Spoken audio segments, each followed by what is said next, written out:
everyone, today I'm going to show you how to use negative prompts for cleaner result in Stable Diffusion. Let's get started. So what are negative prompts? Negative prompts tell the AI what you don't want in the image. They help remove unwanted details, common flaws, bad styles, and where to enter them. Most of the Stable Diffusion tools have box called negative prompt. Under the main prompt area, just type the keywords that you want to avoid there. And here are the common negative prompts to use.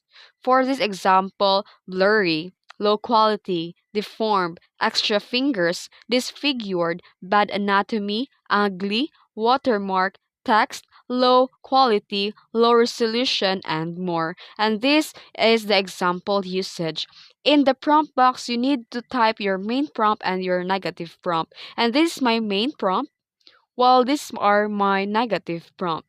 And tips for a cleaner result: always use commas to separate words. Combine 5 to 15 useful terms based on common flaws and try multiple generation to compare results.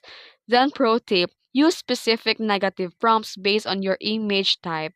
And for portraits, you can say symmetry, deformed eyes, and more. For landscape, it's foggy, dull colors, overexposed, or for AI art bugs, two heads, multiple arms, grainy, unnatural lighting. And that's it. That's how to write or use the negative prompts in Stable Diffusion. If you found this video helpful, don't forget to like and subscribe for more tutorials.